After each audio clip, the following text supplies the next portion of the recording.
Bihar board 12th के history का जो वीडियो है पार्ट 2 है। पार्ट 1 कल हम लोग देखे थे, तो चलिए आगे बढ़ते हैं। 51 से लेके 100 तक ऑब्जेक्टिव क्वेश्चन को देखेंगे, ठीक है। तो चलिए वीडियो को स्टार्ट करते हैं। अगर फर्स्ट क्वेश्चन है हमारा,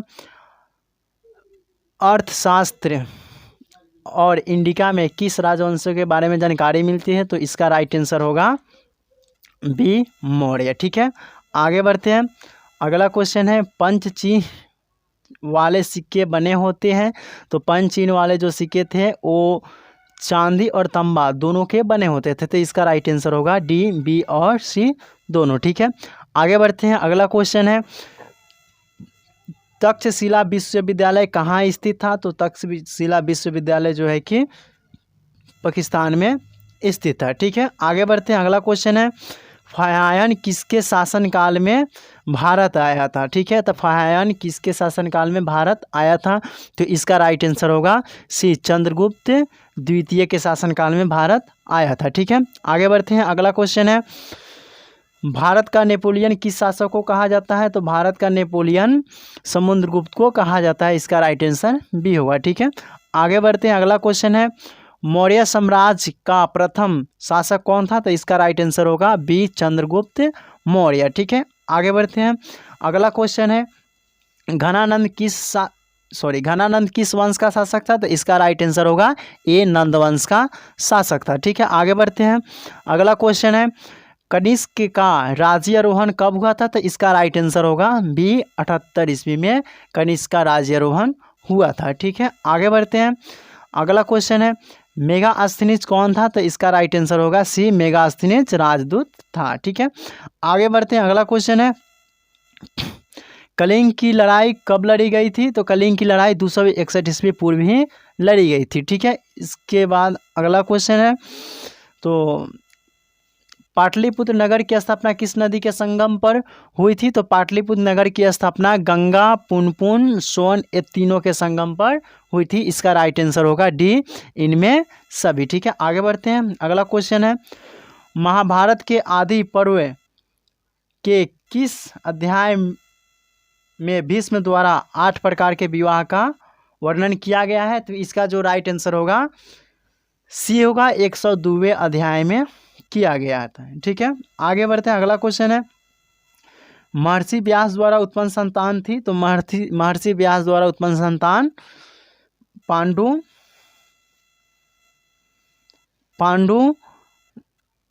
धृतराष्ट्र, विदुर ये तीनों थे। इसका राइट आंसर होगा डी, इनमें सभी, ठीक है। आगे बढ़ते हैं। अगला क्वेश्चन है, घटोत्कच किसका पुत्र था? घटोत्कच जो था कि भीम का पुत्र था। इसका राइट आंसर भी डी होगा, ठीक है। आगे बढ़ते हैं। अगला क्वेश्चन है, द्रौपदी किसकी पत्नी थी? द्रौपदी जो थी कि 5 पांडव की पत्नी थी, तो 5 पांडव में थे। तो इसका राइट आंसर होगा डी, इनमें सभी। अर्जुन, नकुल, सहदेव, ठीक है, ये सभी की पत्नी थी, ठीक है। आगे बढ़ते हैं। अगला क्वेश्चन है, महाभारत का युद्ध कुरुक्षेत्र के मैदान में कितने दिनों तक चला? तो इसका राइट आंसर होगा बी, 18 दिनों तक चला हुआ है, ठीक है। आगे बढ़ते हैं। अगला क्वेश्चन है हमारा, गंगा पुत्र किसे कहा जाता है? तो माफ कीजिएगा, इसमें PDF में कट चुका है, इसका लिख दे रहे हैं। गंगा पुत्र जो है कि भीष्म को कहा जाता है, ठीक है। इसका राइट आंसर है भीष्म, ठीक है। गंगा पुत्र किसे कहा जाता है? तो भीष्म पितामह को कहा जाता है, ठीक है। आगे बढ़ते हैं। अगला क्वेश्चन है, सूर्यपुत्र किसे कहा जाता है? तो इसका राइट आंसर होगा सी, कर्ण को सूर्यपुत्र कहा जाता है, ठीक है। आगे बढ़ते हैं। अगला क्वेश्चन है, महाभारत का युद्ध किसने जीता है? तो महाभारत का युद्ध है जो कि पांडवों ने जीता था, ठीक है। और ये भी क्वेश्चन पूछा जा सकता है कि महाभारत किसके बीच लड़ा गया था? तो कौरव और पांडव के बीच लड़ा गया था, जिसमें पांडव ने इस युद्ध को जीता था, ठीक है। आगे बढ़ते हैं। अगला क्वेश्चन है, महाभारत की रचना किस भाषा में हुई है? तो महाभारत की रचना संस्कृत भाषा में हुई है, ठीक है। आगे बढ़ते हैं। अगला क्वेश्चन, महाभारत की रचना किसने की है? तो इसका राइट आंसर डी होगा, महाभारत की रचना वेद व्यास ने किया है, ठीक है। आगे बढ़ते हैं। अगला क्वेश्चन है, महाभारत में कितने प्रकार के विवाह हैं? तो महाभारत में 8 प्रकार के विवाह का उल्लेख मिलता है। अगला क्वेश्चन है, मनुस्मृति में कितने प्रकार के विवाह का उल्लेख किया गया है? तो इसका भी राइट आंसर बी होगा, इसमें भी 8 प्रकार के विवाह का उल्लेख किया गया है। ठीक है, आगे बढ़ते हैं। अगला क्वेश्चन है श्रीमद् भगवत गीता पर किसने विचार व्यक्त किया है? तो इसका राइट आंसर डी होगा। इनमें सभी महात्मा गांधी, विवेकानंद, बाल गंगाधर तिलक, इन सभी ने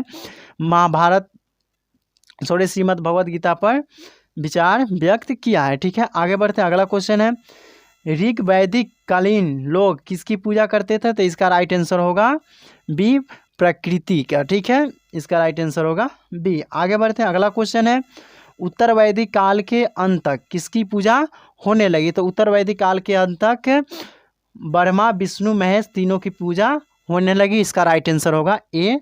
आगे बढ़ते हैं। अगला क्वेश्चन है सांची मध्य प्रदेश के किस जिले में स्थित है? तो सांची मध्य प्रदेश के रायसेन जिले में स्थित है। इसका राइट आंसर ए होगा। आगे बढ़ते हैं। अगला क्वेश्चन है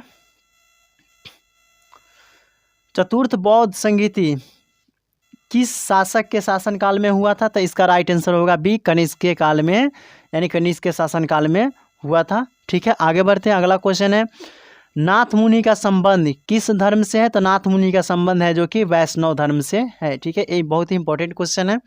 आगे बढ़ते हैं। अगला क्वेश्चन है महात्मा बुद्ध को ज्ञान की प्राप्ति कहाँ से प्राप्त हुई है? तो इसका राइट आंसर होगा बी, बोध गया में प्राप्त हुआ है। ठीक है, आगे बढ़ते हैं। अगला क्वेश्चन है श्वेतांबर और दिगंबर का संबंध किस धर्म से है? तो इसका जो आंसर होगा ए होगा, जैन धर्म से श्वेतांबर और दिगंबर का संबंध है जो कि जैन धर्म से। ठीक है, आगे बढ़ते हैं।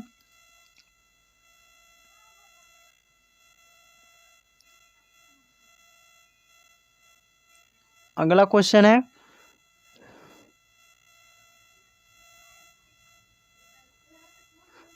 ठीक है, अगला क्वेश्चन है बौद्ध परंपरा में अशोक ने कितने स्तूप बनवाए थे? तो इसका राइट आंसर होगा सी, 84,000 स्तूप बनवाए थे। ठीक है, आगे बढ़ते हैं। अगला क्वेश्चन है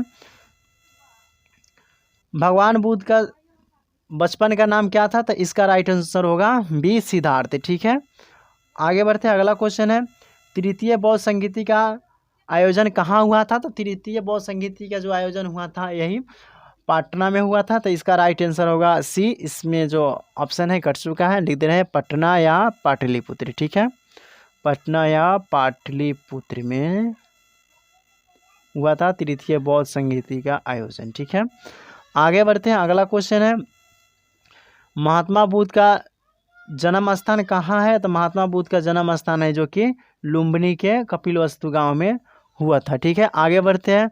अगला क्वेश्चन है जैन धर्म के 24वें तीर्थकर थे? तो जैन धर्म के 24वें तीर्थकर जो थे कि महावीर थे। इसका राइट आंसर बी होगा। ठीक है, आगे बढ़ते हैं।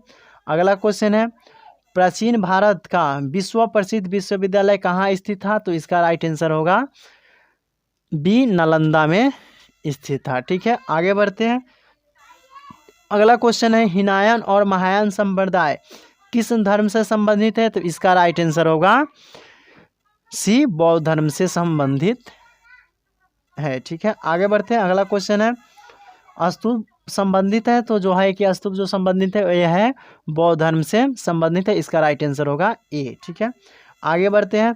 महावीर स्वामी का जन्म कहाँ हुआ था? तो इसका राइट आंसर होगा बी, वैशाली में महावीर स्वामी का जन्म हुआ। तो आगे बढ़ते हैं। अगला क्वेश्चन है महावीर ने पार्श्वनाथ के सिद्धांतों में कौन सा नया सिद्धांत जोड़ा? ठीक है, तो इसका राइट आंसर होगा ए, ब्रह्मचर्य। ठीक है, आगे बढ़ते हैं।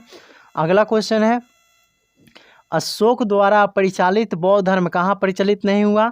तो अशोक द्वारा जो परिचालित बौद्ध धर्म था वो ब्रिटेन में परिचालित नहीं हुआ था। ठीक है, आगे बढ़ते हैं। अगला क्वेश्चन है वेदों की संख्या कितनी है? तो वेदों की संख्या जो है कि 4 है। ठीक है, अगला क्वेश्चन है इसमें स्वामी महावीर ने अपने घर को कितने दिन की आयु में छोड़ दिया था? तो इसका राइट आंसर ए है, 30 वर्ष की आयु में इन्होंने अपना घर छोड़ दिया था। ठीक है, आगे बढ़ते हैं। अगला क्वेश्चन है स्वामी महावीर की पत्नी का क्या नाम था? तो इसका राइट आंसर बी होगा, यशोदा। ठीक है, आगे बढ़ते हैं। अगला क्वेश्चन है स्वामी महावीर को किस वृक्ष के नीचे ज्ञान की प्राप्ति हुई थी? तो इसका राइट आंसर बी होगा, साल वृक्ष के नीचे इनको ज्ञान की प्राप्ति हुई थी। ठीक है, स्वामी महावीर का वास्तविक नाम क्या था? तो स्वामी महावीर का वास्तविक नाम जो था कि वह था वर्धमान। इसका राइट आंसर ये होगा। ठीक है, आगे बढ़ते हैं। अगला क्वेश्चन है, गौतम बुद्ध के पुत्र का नाम क्या था? तो गौतम बुद्ध के पुत्र का नाम जो था कि वो था राहुल। ठीक है, इसका राइट आंसर ये होगा। गौतम बुद्ध के पत्नी का क्या नाम था? तो इसका राइट आंसर बी होगा, यशोधरा। ठीक है, आज के वीडियो में बस इतना ही और मिलते हैं अगले वीडियो में। अगर वीडियो पसंद आया हो तो वीडियो को लाइक करें और चैनल को सब्सक्राइब करें और बेल आइकन को दबाना ना भूलें।